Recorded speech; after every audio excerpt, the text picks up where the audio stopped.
بسم اللہ الرحمن الرحیم۔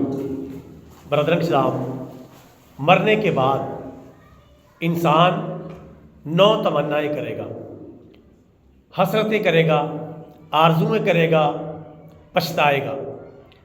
9 ایسی تمنائیں کرے گا جو مرنے کے بعد پوری ہونا ممکن نہیں، لیکن آج ہمارے پاس وقت ہے، اگر ہم چاہیں تو وہ تمنائیں اور وہ آرزویں ہم پوری کر سکتے ہیں۔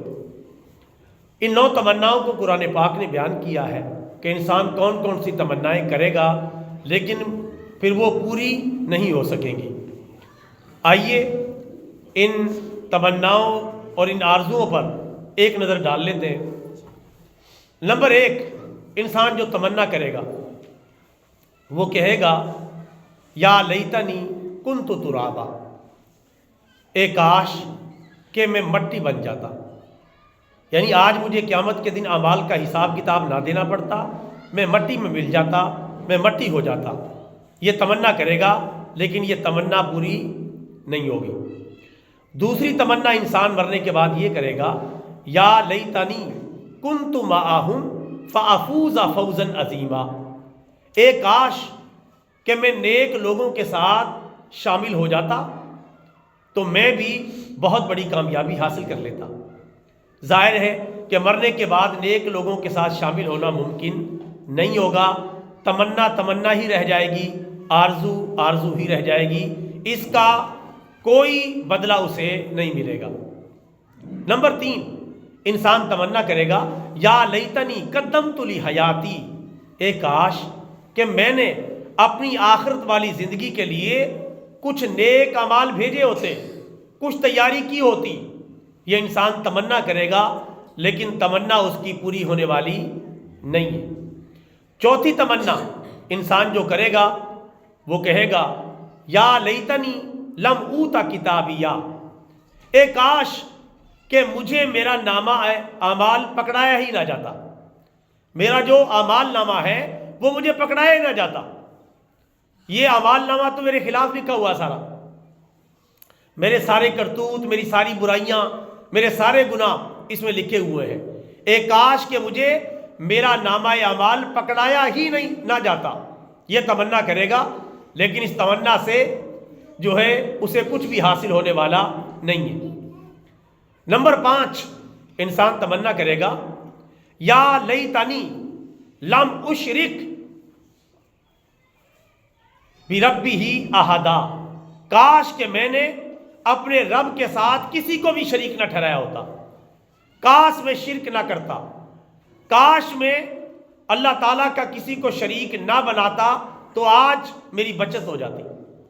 نمبر 6، انسان تمنا کرے گا یا لیتنی اتخذت مع الرسول سبیلا، اے کاش کہ میں نے رسول کے راستے کو اپنا راستہ بنایا ہوتا، جو رسول نے راستہ مجھے دکھایا تھا، قرآن و سنت کا راستہ، اس راستے کو میں نے اپنایا ہوتا اور اس راستے کو میں نے اپنا راستہ بنایا ہوتا، کاش اے کاش۔ انسان یہ تمنا کرے گا لیکن اس کاش کا کوئی بھی فائدہ نہیں ہوگا۔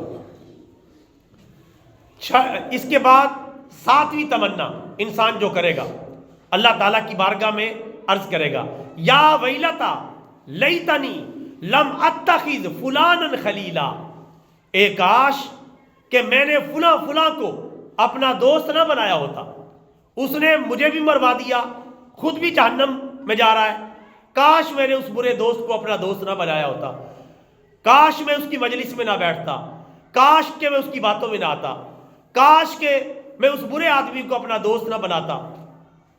یہ تمنا کرے گا لیکن اب کیا ہوت جب چڑیاں چگ گئیں کھیت، بات تو ختم ہو گئی۔ یہ تمنا صرف تمنا رہ جائے گی، اس کا کوئی بھی اسے بدلہ نہیں ملے گا۔ نمبر 8، 8ویں تمنا جو انسان کرے گا وہ یہ ہے، یہ سب قرآن پاک کی آیات ہیں جو میں پڑھ رہا ہوں۔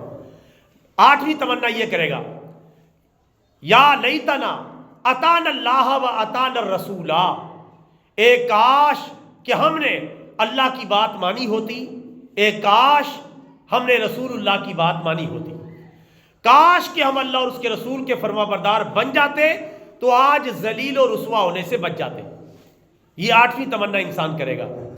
نمبر 9، 9ویں تمنا جو انسان کرے گا وہ یہ ہے، یا لیتنا نرد ولا نکذب بآیات ربنا ونکون من المؤمنین. ایک کاش کہ ہمیں دوبارہ دنیا میں بھیج دیا جائے. ایک کاش کہ ہم جب دوبارہ دنیا میں جائیں تو ہم اللہ تعالیٰ کی آیات کو نہ جھٹلائیں. ایک کاش کہ ہم دنیا میں جا کر مومن بن جائیں، مسلمان بن جائیں، بعمل مسلمان بن جائیں، سچے مسلمان بن جائیں. یہ 9ویں تمنا انسان کرے گا، لیکن اس تمنا کا اب کوئی فائدہ ہونے والا نہیں ہے. برادران اسلام، قرآن پاک کی آیات کے ذریعے میں نے آپ کی خدمت میں 9 تمنائیں وہ پیش کی ہیں جو مرنے کے بعد قبر میں، میدان قیامت میں، حساب کتاب کے وقت انسان تمنا کرے گا. کاش، اے کاش، ہائے افسوس، ہائے وائے کرے گا، افسوس افسوس کرے گا.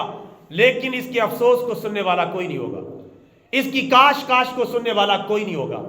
آج حسرت ہی حسرت ہے، آج تباہی تباہی ہے اور بربادی ہی بربادی ہے ایسے لوگوں کے لیے جنہوں نے دنیا میں اللہ کے قرآن کو چھوڑ دیا اور پیارے نبی کے فرمان کو چھوڑ دیا اور دنیا پرست اتنے بن گئے کہ انہیں اللہ کی یاد کا خیال ہی نہیں رہا.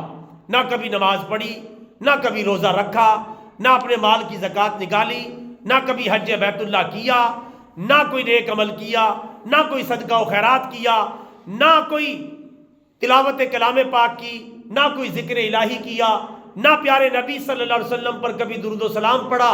بس یا تو کافر کا کافر ہی رہا، مشرک کا مشرک ہی رہا، کلمہ ہی نصیب نہیں ہوا، یا مسلمان تو ہو گیا تھا لیکن برائے نام سا مسلمان، صرف نام مسلمانوں والا رکھا ہوا تھا، یا شناختی کارڈ کی حد تک مسلمان تھا لیکن اس کی زندگی میں مسلمانوں والی کوئی بات نظر نہیں آتی تھی. اذان کی آواز آتی تھی کانوں میں اور وہ اپنے کاموں میں لگا رہتا تھا اور اللہ کی طرف متوجہ نہیں ہوتا تھا. یہ لوگ ہیں جو قیامت کے دن کیا کریں گے؟ اے کاش، ہائے افسوس، افسوس صد افسوس، یہ کریں گے لیکن اس افسوس کا ذرہ برابر بھی فائدہ نہیں ہوگا. میں تھوڑا سا اس کو ایکسپلین کر دوں تو اس طرح کی حالت ہماری ہوگی. اللہ ہماری حفاظت فرمائے. اگر ہم نے توبہ نہ کی، اللہ تعالیٰ سے معافی نہ مانگی تو یہ حالت ہوگی. اے کاش کہ میں نمازوں کے ٹائم اپنے جنرل سٹور پہ نہ بیٹھا رہتا. اے کاش کہ میں اپنے میڈیکل سٹور کو جمعے کی نماز کے ٹائم نہ کھولتا. اے کاش کہ میں اپنا کاروبار، کارخانہ، فیکٹری یا کوئی بھی اپنا بزنس نمازوں کے اوقات میں، خاص طور پہ جمعے کے اوقات میں نہ کرتا. کاش میں کھیتی باڑی اس ٹائم نہ کرتا. کاش میں دنیا کے لالچ میں نہ آتا. کاش میں پیسے کے لالچ میں نہ آتا. کاش کہ میں کرکٹ نہ کھیل رہا ہوتا. کاش کہ میں جو ہے آوارہ گردی نہ کر رہا ہوتا، کھیل تماشوں میں مگن نہ ہوتا. کاش کہ میں اس وقت فلمیں ڈرامے نہ دیکھ رہا ہوتا، گانے باجے نہ سن رہا ہوتا، یوٹیوب، فیس بک، انسٹاگرام اور ٹک ٹاک پر اپنا قیمتی وقت برباد نہ کر رہا ہوتا. کاش، اے کاش. میرے بھائیوں، یہ کاش کاش رہ جائے گی. اللہ تعالیٰ نے اگر رحم نہ کیا، اٹھا کے جہنم میں پھینک دیا جائے گا اور انسان کی 2 ٹکے کی وہاں قدر نہیں پڑے گی. اللہ فرمائے گا تو نے میرے دین کو جس طرح نظر انداز کیا تھا، آج میں نے تجھے نظر انداز کر دیا ہے.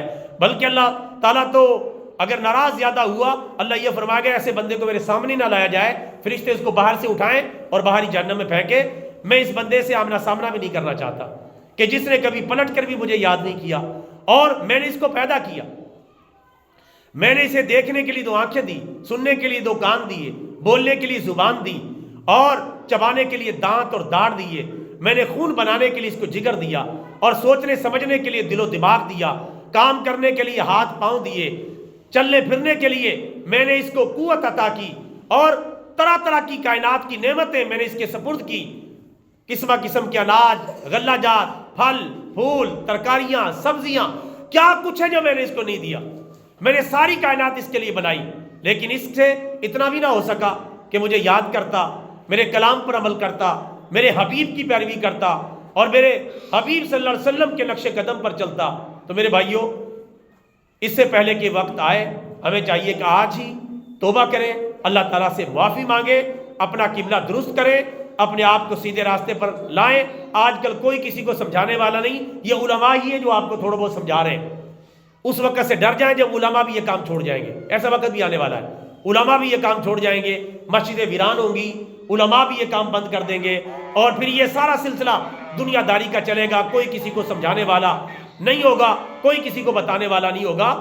دجال بھی تبھی آئے گا جب منبر و محراب سے دجال کا ذکر ختم ہو جائے گا، کوئی اس کے بارے میں سوچے گا بھی نہیں، اچانک دجال آ جائے گا، لوگوں کو پتہ ہی نہیں چلے گا دجال کون ہے، بہت سارے لوگ دجال پر ایمان لے آئیں گے اور اپنا ایمان ضائع کر بیٹھیں گے۔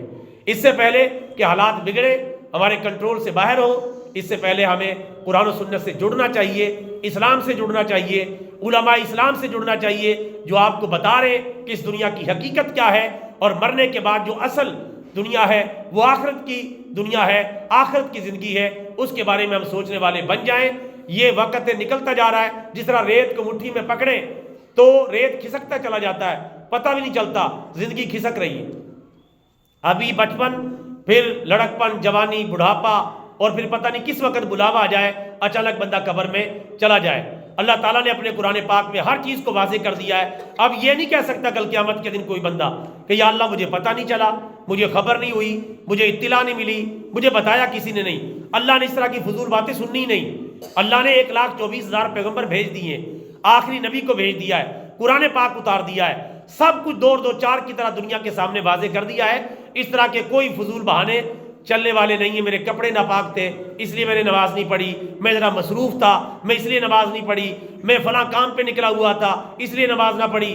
اللہ وہاں پوچھ رہے گا مسٹر مصروف صاحب آ جاؤ آگے، تو بڑا مصروف خان بنا پھرتا تھا، اور میری نماز سے بھی زیادہ تو مسٹر مصروف بنا ہوا تھا، میری عبادت سے زیادہ مجھے ہی بھول گیا، میں نے تجھے بنایا تھا، تیرے پلے تو کچھ بھی نہیں تھا۔ هل اتى على الانسان حين من الدهر لم يكن شيئا مذكورا، کیا انسان کے اوپر ایک وقت ایسا نہیں گزرا جب انسان کچھ بھی نہیں تھا؟ گزرا کہ نہیں گزرا؟ ہم سب کے اوپر ایک ایسا وقت گزرا ہے جب ہم کچھ بھی نہیں تھے، پھر اللہ نے سب کچھ بنا دیا ہے۔ اب انسان اتنا خود سر ہو گیا، اللہ تعالیٰ کو ہی بھول گیا۔ آخری آیت میں قرآن پاک کی پڑھ کے اور اس کا ترجمہ سنا کے بات کو مکمل کرتا ہوں۔ اللہ تعالیٰ دنیا اور آخرت کے بارے میں فرماتا ہے وَمَا هَذِهِ الْحَيَاةُ الدُّنْيَا إِلَّا لَهْوٌ وَلَعِبٌ وَإِنَّ الدَّارَ الْآخِرَةَ لَهِيَ الْحَيَوَانُ لَوْ كَانُوا يَعْلَمُونَ۔ ترجمہ، اور یہ دنیا کی زندگی نہیں ہے مگر کھیل اور تماشا، اصل زندگی آخرت کی زندگی ہے۔ کاش کے لوگ اس بات کو جان لیتے، کاش کے لوگ اس بات کو سمجھ لیتے۔ اللہ تعالیٰ ہمیں اپنی آنکھیں کھولنے کی توفیق عطا فرمائے، آمین۔ وما علینا الا البلاغ المبین۔